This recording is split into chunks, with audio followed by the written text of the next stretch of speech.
Hello friends, welcome to rose chef Sharon crafts and kitchen. நம்ம இன்னைக்கு டேஸ்டியான சில்லி சிக்கன் எப்படி செய்கிறதுன்னு தான் பார்க்க போகிறோம். வாங்க ஃப்ரெண்ட்ஸ், நம்ம சில்லி சிக்கன் எப்படி செய்கிறதுன்னு பார்த்துடலாம். பாத்திரத்தில் 1 ஸ்பூன் இஞ்சி பூண்டு paste, 1/2 spoon pepper powder, 1 spoon chilli powder, 1 spoon vinegar, 1 egg add பண்ணால் போதும். இனி நம்ம இது கூட 2 ஸ்பூன்ஸ் கார்ன்ஃப்ளவர் மாவு ஆட் பண்ண போகிறோம். 1/2 ஸ்பூன் சால்ட். இவ்வளோதான் ஃப்ரெண்ட்ஸ். நம்ம இதை நல்லா மிக்ஸ் பண்ணிடலாம். நல்லாவே மிக்ஸ் ஆகணும். ஃபுல்லாக அந்த கார்ன்ஃப்ளவர் மாவு இந்த சில்லி பவுடர் கூட நல்லா மிக்ஸ் ஆகின பிறகு நம்ம இது கூட சிக்கன் ஆட் பண்ணுறோம். நல்லா மிக்ஸ் ஆகிடணும். அதை ஃபுல்லாகவே நல்லா நம்ம மிக்ஸ் பண்ணி விட்ட உடனே ஒரு 1/2 அன் ஹவர் அதை அப்படியே க்ளோஸ் பண்ணி வச்சிட வேண்டியதுதான். அது நல்லா ஊறட்டும். ஊறின பிறகு நம்ம அடுத்த ப்ராசஸ் பண்ண ஆரம்பிச்சிடலாம்.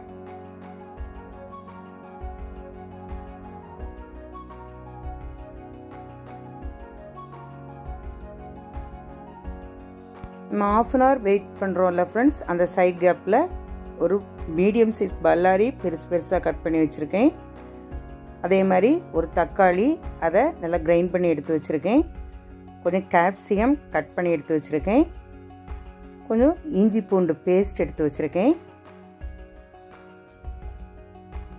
3 மிளகாயை நீல வாட்டில் கட் பண்ணி வச்சுருக்கேன்.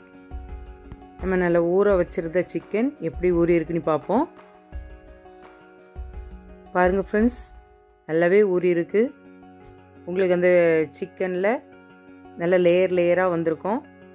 அது பார்க்கும்போதே உங்களுக்கு தெரியும் நல்லாவே ஊறி இருக்கு. நம்ம இப்போ அதை ஃப்ரை பண்ணி எடுத்துருவோம். ஒரு கடாயில் எண்ணெய் விட்டு எண்ணெய் நல்லா ஹீட் ஆனோடனே நம்ம சிக்கனை அதில் போட்டு நல்லா ஃப்ரை பண்ணி எடுத்துருவோம். சிக்கன் நல்லா ஃப்ரை ஆகட்டும் ஃப்ரெண்ட்ஸ். சிக்கன் இப்படி நம்ம ஃப்ரை பண்ணி தான் சில்லி சிக்கன் பண்ணணுமான்னு சொல்லி ஒரு டவுட் உங்களுக்கு வரும். நம்ம ஃப்ரை பண்ணாமலும் பண்ணலாம். ஆனால் ரெஸ்டாரண்ட் ஸ்டைலில் உங்களுக்கு அந்த டேஸ்ட்டாக வரணும்னு உண்டுன்னா நீங்கள் ஃப்ரை பண்ணி பண்ணால் தான் கரெக்டான டேஸ்ட்டாக இருக்கும். அதனால தான் நான் இப்போ ஃப்ரை பண்ணி உங்களுக்கு அதை காட்டியிருக்கேன். சிக்கன் நமக்கு நல்லாவே ஃப்ரை ஆயிடுச்சு. ஏன் நம்ம சிக்கனை இன்னொரு பிளேட்டில் ட்ரான்ஸ்ஃபர் பண்ணிட வேண்டியதான். நான் இதை ஒரு பவுலில் ட்ரான்ஸ்ஃபர் பண்ணுறேன். சில்லி சிக்கன் பண்ணும்போது நீங்கள் ஆனியனை ரொம்ப குட்டி குட்டியாக கட் பண்ணிடாதுங்க. கொஞ்சம் பெருசாகவே கட் பண்ணுங்கள் ஃப்ரெண்ட்ஸ். அப்போ தான் நமக்கு அதை எடுத்து சாப்பிட்றதுக்கு நல்லா டேஸ்டாக இருக்கும். நான் சிக்கனில் எந்த ஃபுட் கலரும் ஆட் பண்ணலை. பாருங்கள் ஃப்ரெண்ட்ஸ், நம்ம எந்த ஃபுட் கலரும் ஆட் பண்ணாமலே நல்லா கலர்ஃபுல்லாக இருக்குது. இனி அடுத்த ப்ராசஸ் ஸ்டார்ட் பண்ணிடலாம். ஒரு கடாயில் தேவையான அளவுக்கு கொஞ்சம் ஆயில் நான் விட்டுருக்கேன். ஆயில் ஹீட் ஆனோடனே கொஞ்சம் பெருசாக கட் பண்ணி வச்சுருந்தால அந்த வெங்காயத்தை இது கூட ஆட் பண்ணுறேன். ஆட் பண்ணி இந்த வெங்காயம் நமக்கு ரொம்ப ப்ரௌன் கலரில் வரணும்னு சொல்லி அவசியம் இல்லை. நல்லா கிளாஸியாக வதங்கி வந்தால் போதும். ஓரளவுக்கு நமக்கு வதங்கி வந்துடுச்சு. இது கூட இஞ்சி பூண்டு பேஸ்ட் 1 ஸ்பூன் ஆட் பண்ணிடுறேன். இஞ்சி பூண்டு பேஸ்ட்டோட பச்சை வாசனை போகிறது வரைக்கும் நல்லா வதக்கி விட்டுருவோம். இனி 3 பச்சை மிளகாய் கட் பண்ணி வச்சுருந்தோம்ல, அதையும் இது கூட நம்ம ஆட் பண்ண போகிறோம்.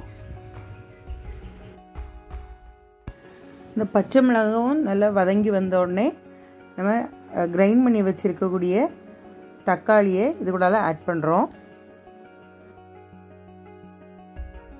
இந்த தக்காளி பேஸ்ட் நல்லா நமக்கு ரெட் கலர் வர்றது வரைக்கும் நல்லாவே நம்ம வதக்கி விடணும். ஏன்னா ஃப்ரெண்ட்ஸ், நம்ம டொமேட்டோ சாஸ் இதில் ஆட் பண்ண போகிறது கிடையாது. இந்த தக்காளியோட கலரும் கொஞ்சம் இதில் ரெட் சில்லி பவுடர் நம்ம ஆட் பண்ண போகிறோம். இந்த கலரும் தான். ஒரு 1/4 ஸ்பூன் சில்லி பவுடர் ஆட் பண்ணுறேன். இந்த 2 கலரும் தான் நமக்கு இந்த சில்லி சிக்கனுக்கு நல்ல கலரை தருது. நம்ம இதில் சோயா சாஸும் ஆட் பண்ண போகிறது கிடையாது, சில்லி சாஸும் ஆட் பண்ண போகிறது கிடையாது, டொமேட்டோ சாஸும் ஆட் பண்ண போகிறது கிடையாது. இதோட கலர் தான் ஃப்ரெண்ட்ஸ். நான் இது கூட இப்போ கேப்சிகம் ஆட் பண்ணுறேன். இந்த கேப்சிகமும் சேர்ந்து நமக்கு நல்ல ஒரு அட்ராக்டிவ் கலர் வருது பாருங்கள். நல்லா அது கலர் மாறி வரும்போது தான் நம்ம இதுக்கு பிறகு தான் சிக்கன்லாம் ஆட் பண்ணுவோம். நல்ல கலர் மாறி அது வெந்து வரட்டும்.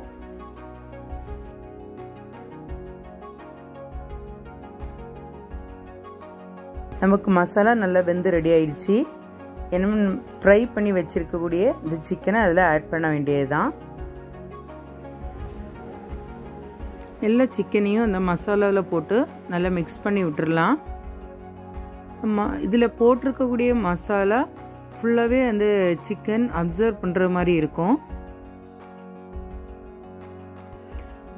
எல்லா சிக்கன் பீசஸும் அந்த மசாலாவில் நல்லா மிக்ஸ் ஆன பிறகு நம்ம தேவையான அளவுக்கு, அதாவது கொஞ்சம் தான் நம்ம சால்ட் கூட ஆட் பண்ண வேண்டிய வரும்.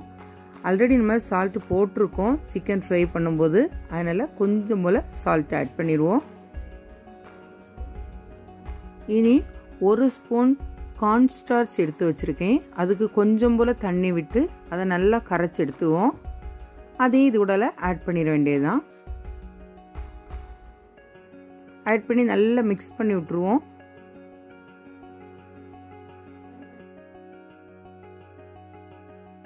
சிக்கன் இந்த மசாலாவோட நல்லா மிக்ஸ் ஆகி நல்லா வெந்து வரும்போது நல்லா கலர் சேஞ்ச் ஆகிடுச்சு. பாருங்கள் ஃப்ரெண்ட்ஸ், நல்ல கலர் சேஞ்ச் ஆகிடுச்சு.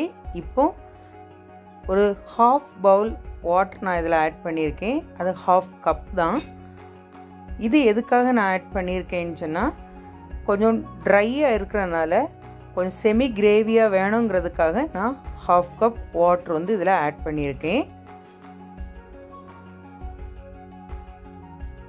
நமக்கு சில்லி சிக்கன் வந்து நல்லா செமி கிரேவியாக சூப்பராக வெந்து வந்துட்டே இருக்குது. பாருங்கள் ஃப்ரெண்ட்ஸ், நமக்கு சில்லி சிக்கன் சூப்பராக ரெடி ஆகிட்டு, ஃபைனலாக ஒரு 1/2 ஸ்பூன் இல்லை 1 ஸ்பூன், அதாவது நீங்கள் எவ்வளோ குவான்டிட்டி எடுக்கிறீங்களோ அதுக்கு தகுந்தால கொஞ்சம் சுகர் போட்டு கோரியண்டர் லீஃபும் ஸ்ப்ரெட் பண்ணி நம்ம ஸ்டவ்வை ஆஃப் பண்ணிட வேண்டியதுதான். சூப்பரான ரெஸ்டாரண்ட் ஸ்டைலில், ரெஸ்டாரண்ட் டேஸ்ட்டில் சில்லி சிக்கன் ரெடி. இந்த வீடியோ உங்களுக்கு நிச்சயமாக பிடிச்சிருக்கோன்னு நினைக்கிறேன்.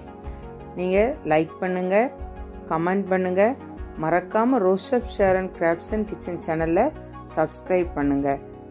ஓகே ஃப்ரெண்ட்ஸ், தேங்க்ஸ் ஃபார் வாட்சிங்.